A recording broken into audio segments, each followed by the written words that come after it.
and welcome to my podcast, Jack to the Future. From science and inventions to pollution and recycling, I talk about what's changing in the world, the future, and how we can help with that.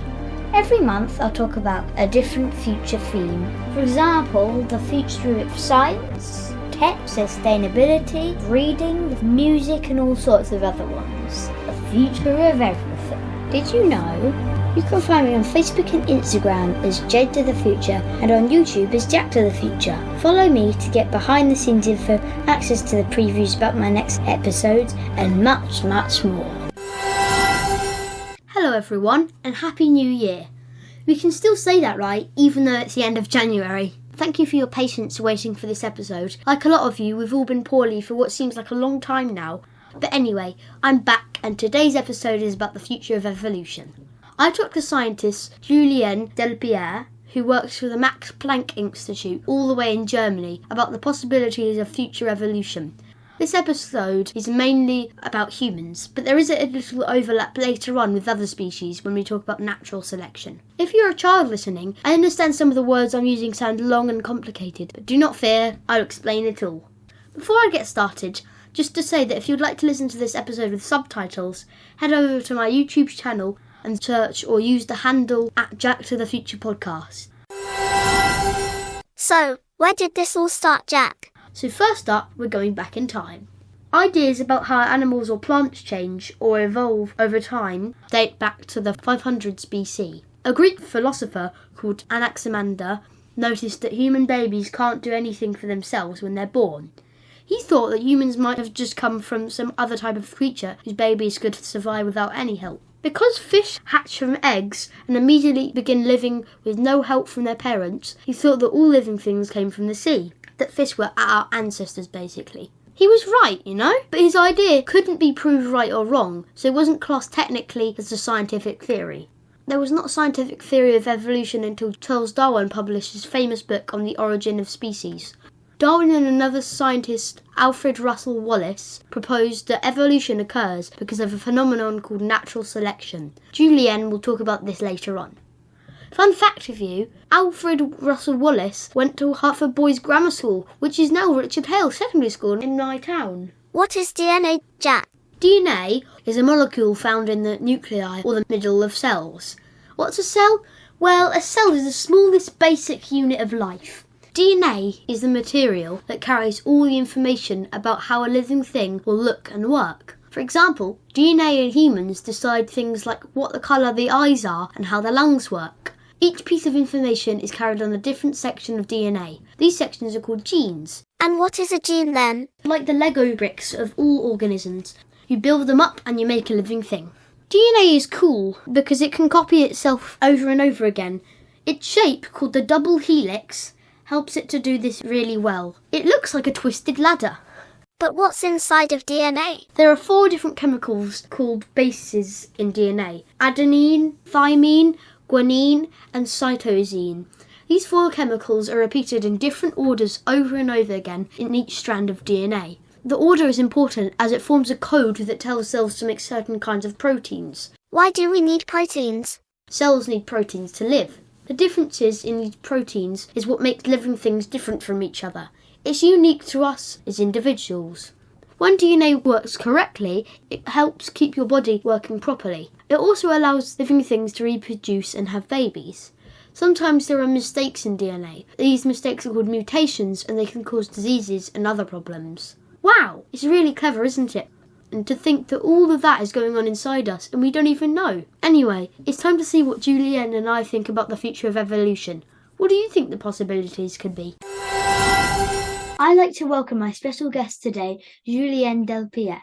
He has a Master's in Evolution, a PhD in Developmental Biology, and works at the Max Planck Institute of Molecular Cell Biology and Genetics in Germany. Wow, that sounds really interesting. Thank you for joining me today. Thanks for having me. You study the liver for a job. I watched a video on the Max Planck Institute website, and the lab looks really cool with all the equipment, but a bit complicated too. Can you explain in a really simple way what you do in your job? So I'm a scientist, I'm a biologist. So I work on trying to understand how biology functions at a very, very tiny scale. I'm looking at how molecules that are inside the cells, named proteins, are interacting and organizing themselves in space and in time in order to give rise to more complex structures and bigger scales. Like imagine if you have extremely small things that interact with each other in a certain way, they would little by little build something bigger that is itself organized. And then this something bigger would then interact with other structures in order to build up bigger and bigger structures. And that's how we go from a molecule to a cell, which is a small compartment within an organ, to an organ itself. My work is focused on how this happens during development. So I work with mice and I'm looking at how the cells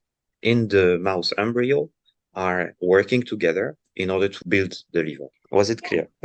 Yeah. So basically building organs for people to like test with out of cells made out of proteins. Is that cool. I mean, not only proteins, but that's what we look. Yeah. What is evolution? Evolution is something we tie to our definition of what is life, basically. In the way we define a living being, one of the criteria is that its capacity to evolve. I think the simplest way to pitch evolution would be the capacity of a living form to adapt to its environment and transmit this adaptation to the next generation. There is the notion of genetics in the concept of evolution because that's the information which is passed on from one generation to the next is the DNA. What happens is the DNA, when it goes from one generation to the next, is going through extremely small changes, random mutations here and there, that most of the time are harmless, sometimes causes problem, and sometimes slightly changes the capacity of the life form to interact with its environment. And in this case, if these changes happen to be beneficial, they will be more likely to be spread further in the population and slowly over the course of multiple generations. This gene that has this modification in the genome is going to become more and more present across the population. And that's the process of evolution, basically. It's often tied with what we call natural selection. And one pretty nice example of this, there's this type of moth, which is living in the forests in the UK. They are either white, gray, or black. There's these three variants that are present. And people have realized that during the Industrial Revolution, there was more and more pollution in the area. And the trees that used to be gray were getting darker and darker. And the lichen, which is more white and gray, was disappearing from these trees. As a result, the population of moth went from dominated by the gray variant to dominated by the black one. Because the gray ones that used to be hiding on not the trunk, sorry, the bark. Yes, they were hiding on them because they were of the same color as the tree and as the lichen. But now that there is no more lichen, they could not hide anymore and were preyed upon by the birds. And the only animals that could hide properly were the black variants.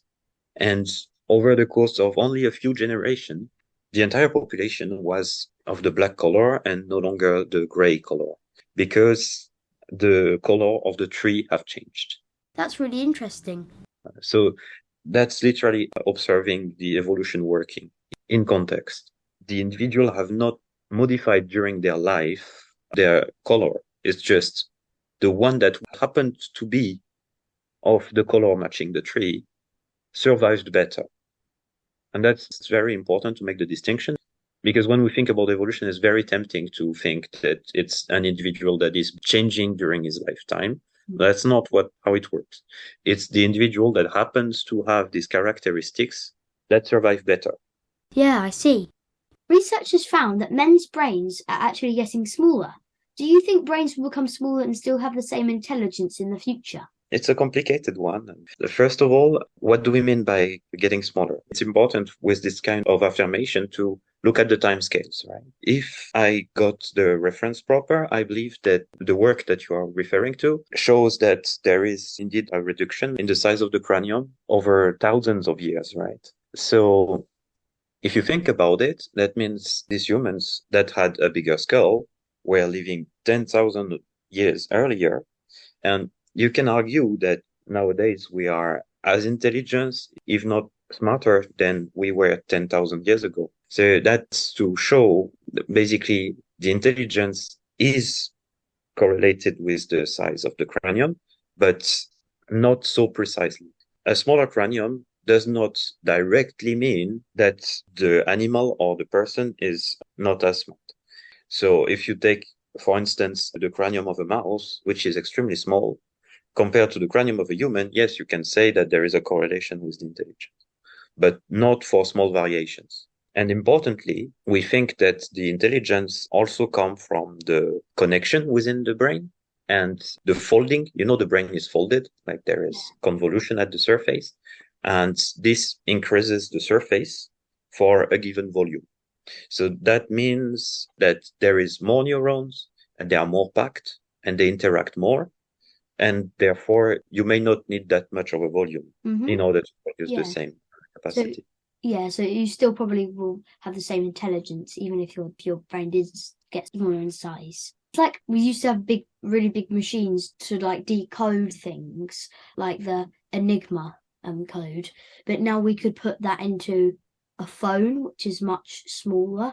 Well, it would be quite hard technology, but yes, it can still do the same thing, but it's just getting smaller in size, like cameras, kind of. Yeah.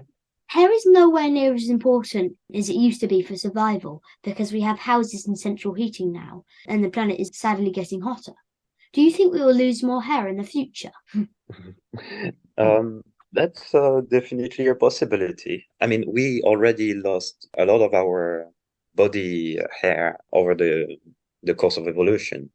We used to be much more hairy. It's very possible that it keeps going. I mean, I don't know if I can forecast anything very specific about this, but yeah, I mean, it's a funny thought, and it's definitely possible. Yeah, I don't really know. Maybe we'll get as least amount of hair as my granddad. Maybe I'm not sure. We were talking about how eyebrows and eyelashes serve a different purpose to other hair on our body. Rather than keeping us warm, they keep things out of our eyes, and that's important. I mean, they do. The eyelashes are important, even now. It's protecting the eyes, right? Some part of our hair is indeed going to stay. The one we have in the ears, for instance, also have a protective function. It keeps the goo in place in order to protect a very, very thin and fragile skin that is located there. So, yeah, I mean, part of our hair has very important function besides heating, for sure.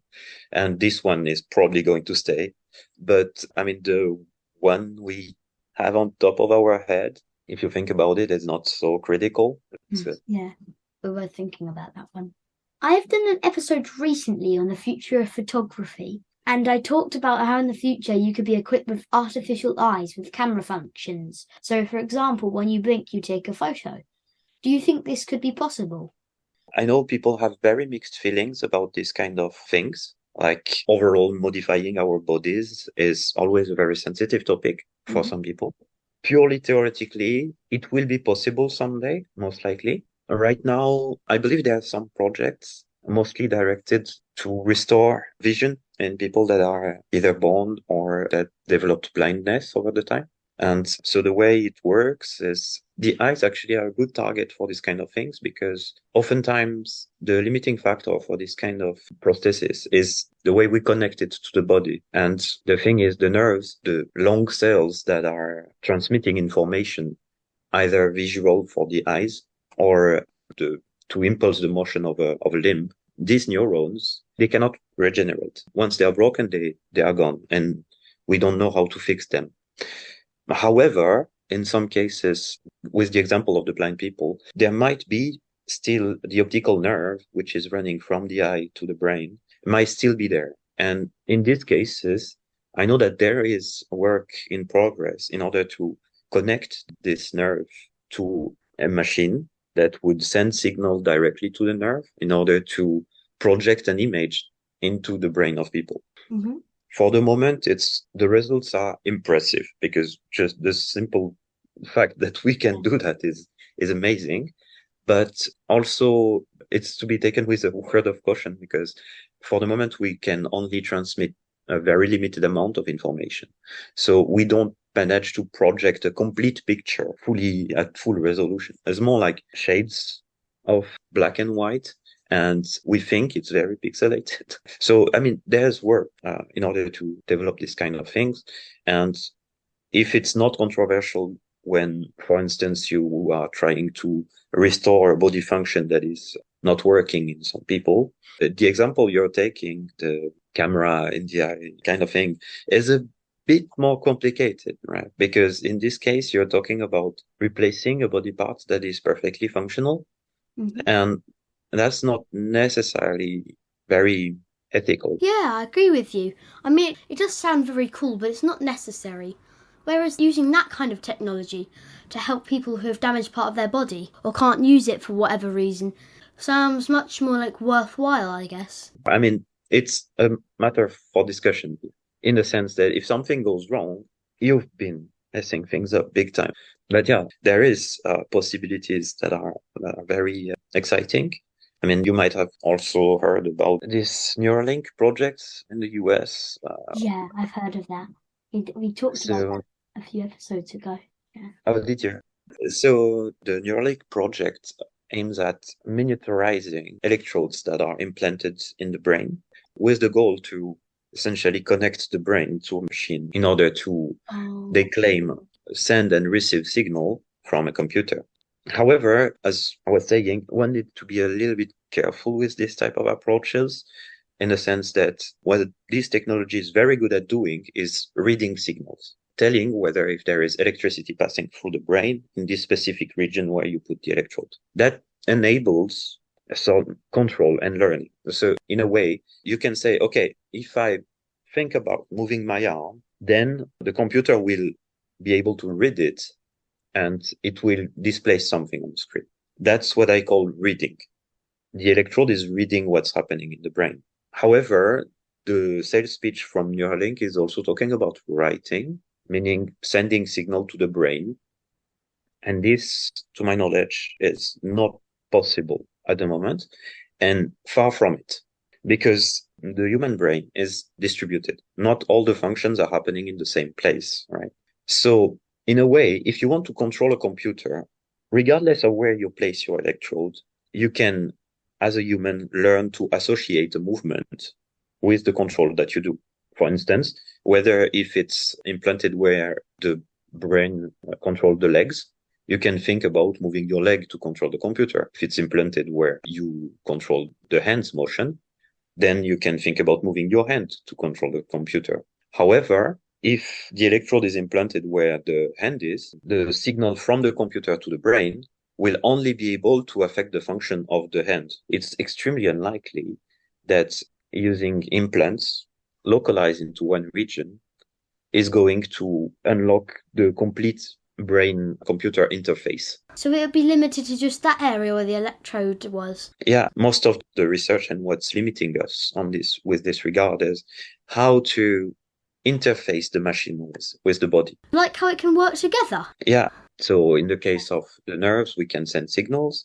With the brain, at the moment, it's with electrodes, but there is some non-invasive ways to do it as well. You can think of, for instance, a dialysis machine that we're using when the kidneys are no longer functional. There's also a way to interface the body with the machine. So you wouldn't have to put the electrodes in the skin or break the skin.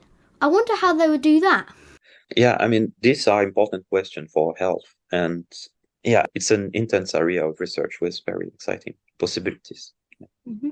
Yeah, because it could technically, you could send a signal to your brain.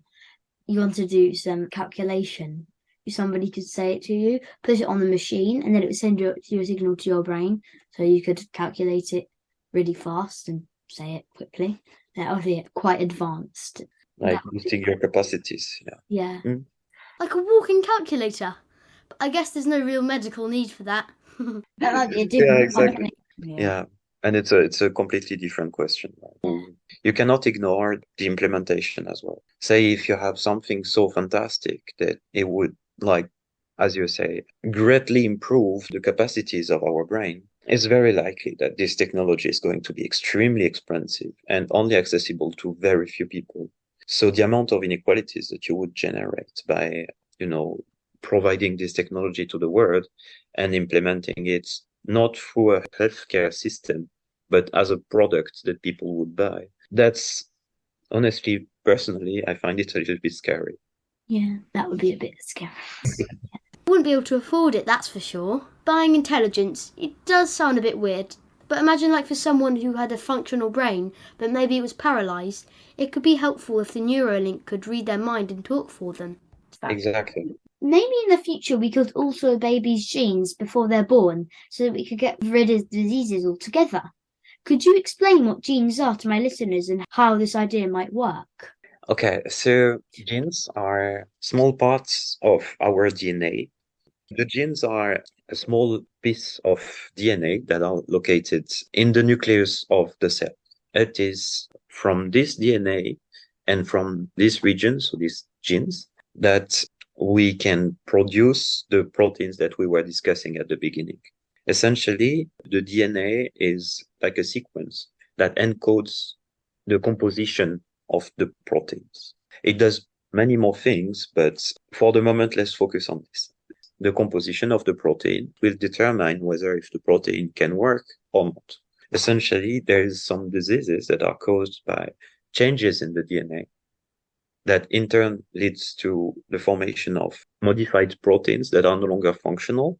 And if these proteins are not functional, then some body functions are altered, and this results in a disease in some persons. Therefore, having the capacity to rectify the DNA when it's modified and leads to the formation of bad protein, this would help us to fix this situation, restore a proper protein, and therefore fix the disease from the very core of what's causing it. That's cool. I have to say that it's not every disease that is caused by mutation. So it's like a small subset of what we call genetic diseases. So there's some examples that I think are extremely good targets for this type of approach. For instance, Huntington disease, because the whole disease is caused by only one gene being modified. And we know which modification is causing the disease. Therefore, we have all the information to be able to fix it at the genes level. But we need to be very careful with this for multiple reasons. First of all, if we modify our genome very, very early on, in order to change the genome in all the cells of the body that is going to develop and give rise to an individual, then we are modifying the DNA of this person in a way that can be transmitted to his children. So that means we are changing the piece of the genome that can propagate across the entire human population. So it's very important to be extremely careful and to know what we are doing when we do that. And to only modify what's causing the disease in order to fix it, but nothing else. When we try to modify the DNA like this, we often use tools that, no matter how precise they can make mistakes. Mistakes happen. In this case, the mistake would be a modification somewhere else in the genome. And that's really, really bad because it can cause another disease to the person, or it can stay hidden and be transmitted and then do something bad later on, several generations later. So we need to be very careful with this. There's been attempts in the past. The first attempt, unfortunately, didn't end well at all. As a result, caused disease in the individual that were supposed to be treated.